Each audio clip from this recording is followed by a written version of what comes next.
We're on. Okay. Thank you so much for meeting with me today. If you wouldn't mind stating your name and what your position is and where you work. My name is Holly Hall, and I am the Employment Specialist and Job Developer at CrossPurpose.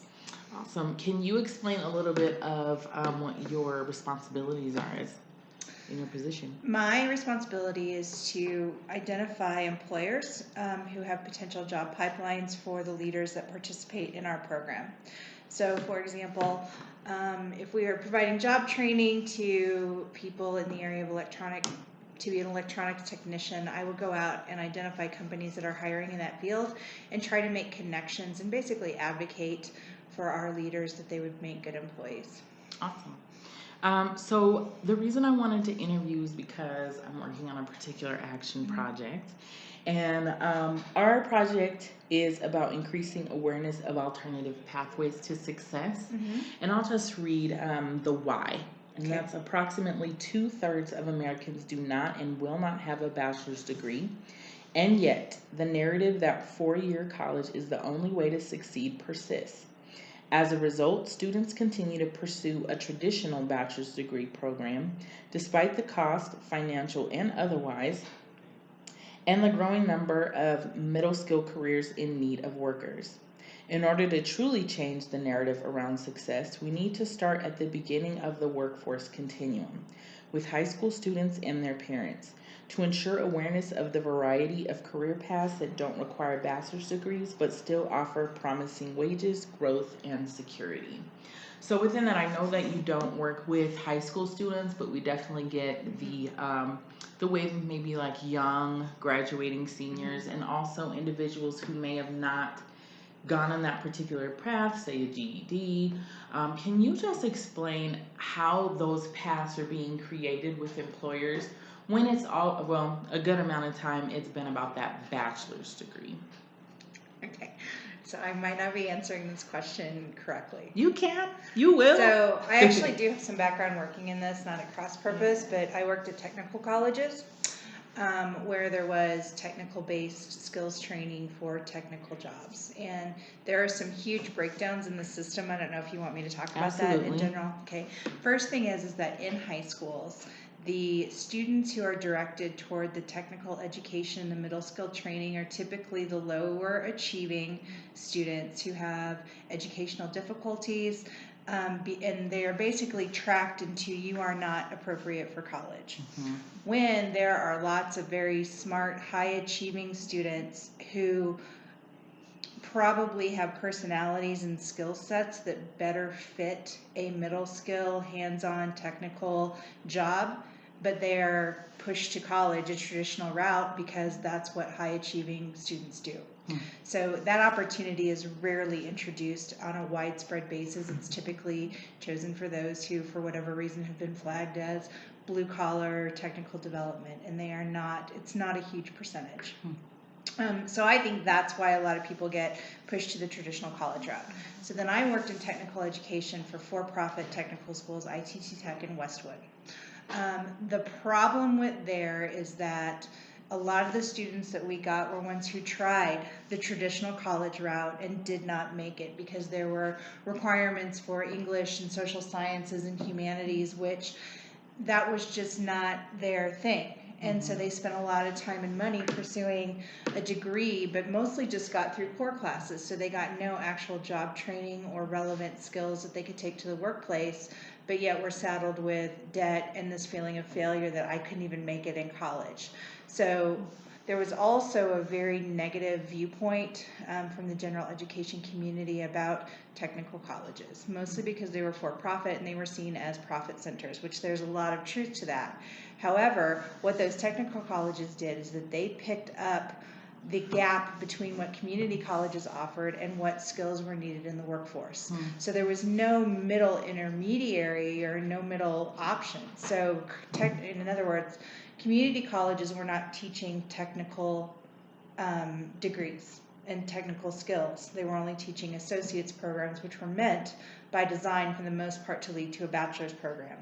So the only option were these very expensive for-profit schools, which I will say in my experience, a lot of the programs were actually very good, and students came out with very high-paying jobs. So to just say that it was, wrecking them of their financial funding and creating them for a lifetime of, financial ruin because they couldn't pay the loans was not necessarily true.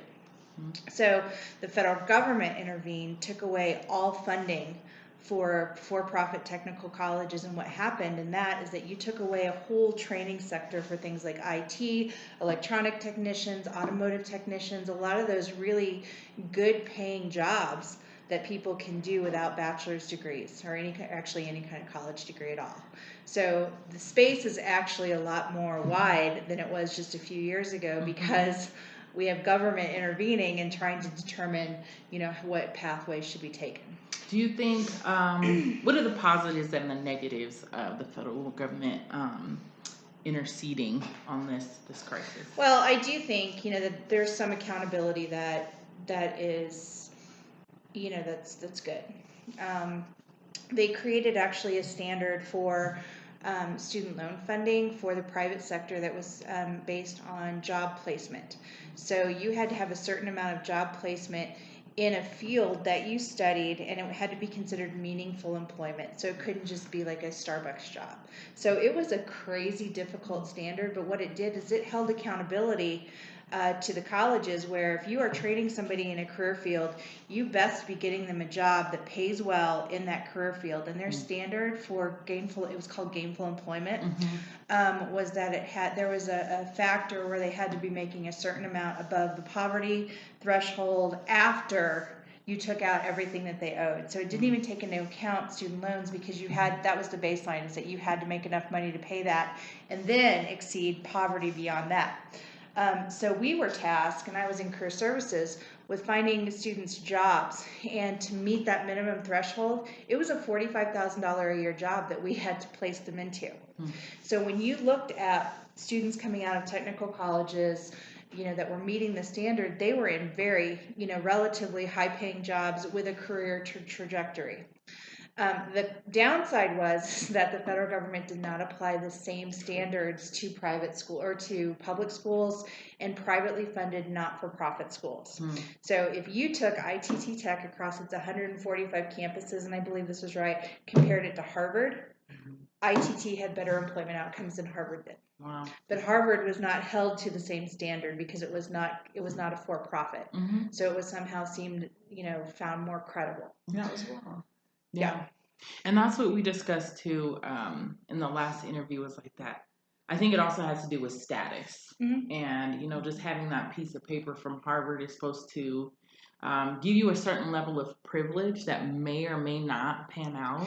But and a lot of times it doesn't pan out at all. I mean, I went to a traditional state college, and they didn't help me find a job. I found a job on my own, and plenty of people that I graduated with went to work at, at Sears, or I don't even know if Starbucks existed back then, but they didn't have jobs in their field of study.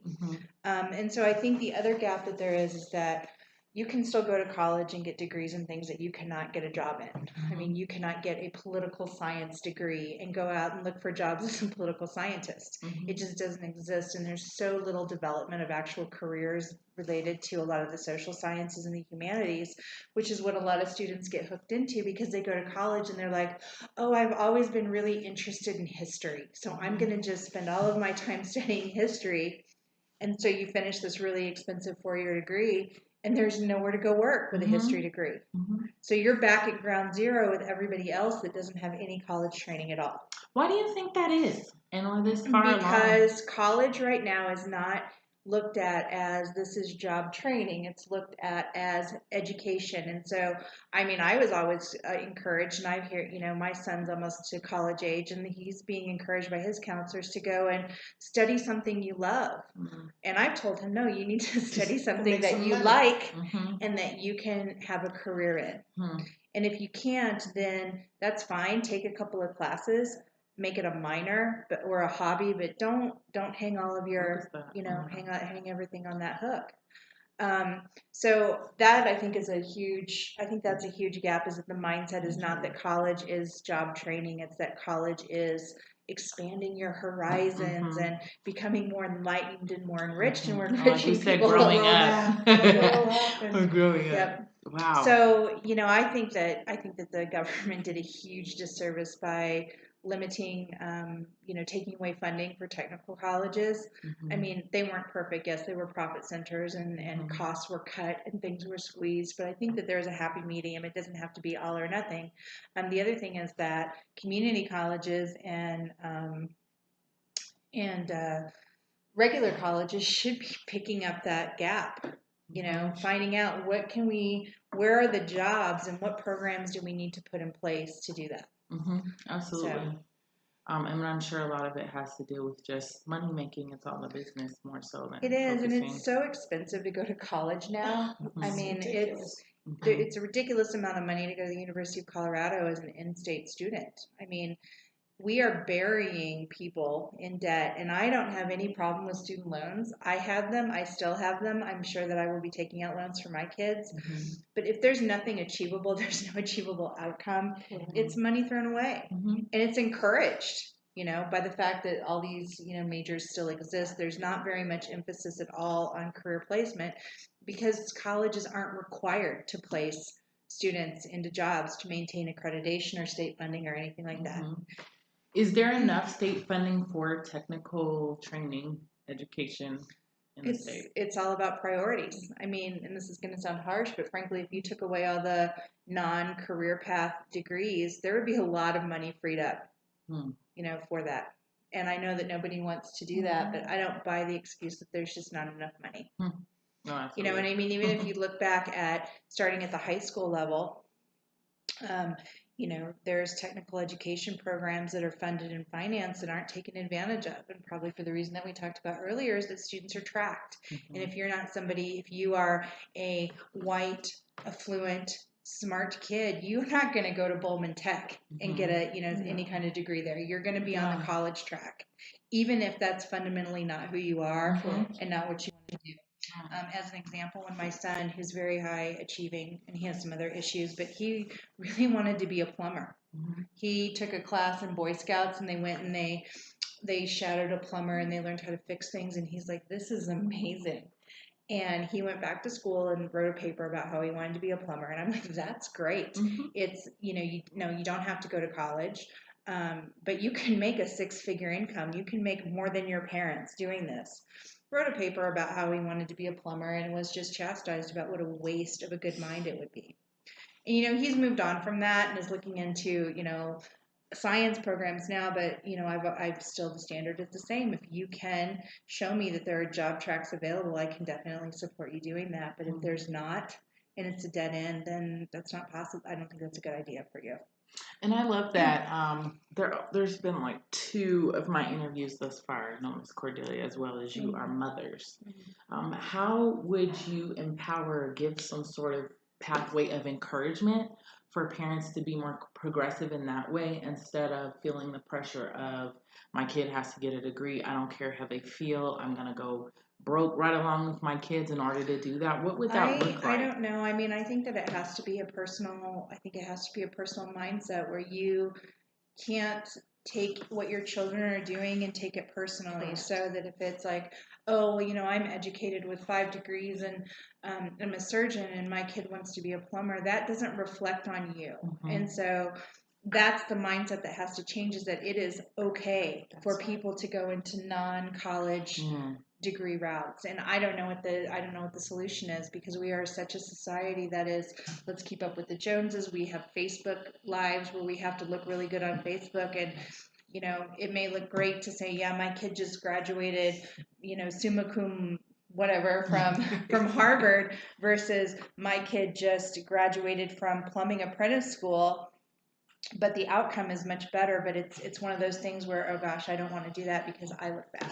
I think it is changing though, when you have people like Bill Gates, or you have people who founded Facebook, that have made all this money and did not finish their traditional degree at that time, right? Yeah. So I think that we're starting to rethink that. But we also got to remove some of the disqualifiers. If I wanted to get a degree in data science, they're going to say I have to be really high in math and in calculus, where I can go into IT as a coder and I might have just beginning basic algebra, but I could be good in coding. But I get disqualified right away from pursuing data science. Well, I may not even use that. Once I get that degree, I may not even go at it at that angle. And so we got to remove some of that. There's some unnecessary things. When we talk about degrees, the American education system needs to be overhauled from top to bottom. When you talk about a pathway, like you said, history, communications. There's some beautiful things out of it. You even law, right? Or criminal justice, some of them have started to do. We need to have pathways that are based maybe on credentials that help you to be a more effective lawyer. It might be as much as being very proficient in Microsoft, right? Knowing how to write and file briefs. It could be things like that could get you there versus I go and studied at the undergraduate level before I even get to law school, pre 1800 legal policies and how, the country was governed at that time. It doesn't make any sense. What is that really going to do? I can go read a good history book on that and remember more. Yeah. And it seems like we're moving more towards specialized training. And are our schools catching up with that enough? Are there more ways that employers can get involved with? I think everything moves so quickly and everything evolves so quickly that, and given, public school education, how to get curriculum. I mean, it takes years and years from what I understand to get curriculum approved. So I don't think that it can catch up on that. I mean, unless you happen to have a certain very in tune, in touch group of educators who can read industry trends and incorporate that into some, supplemental. That just seemed like it would be a given. I mean, in order to... For example, I'm working on a boot camp type, fast-paced IT program. They'll give them 22 hours. It says normally the same pathway would take basically 2 years at the community college level.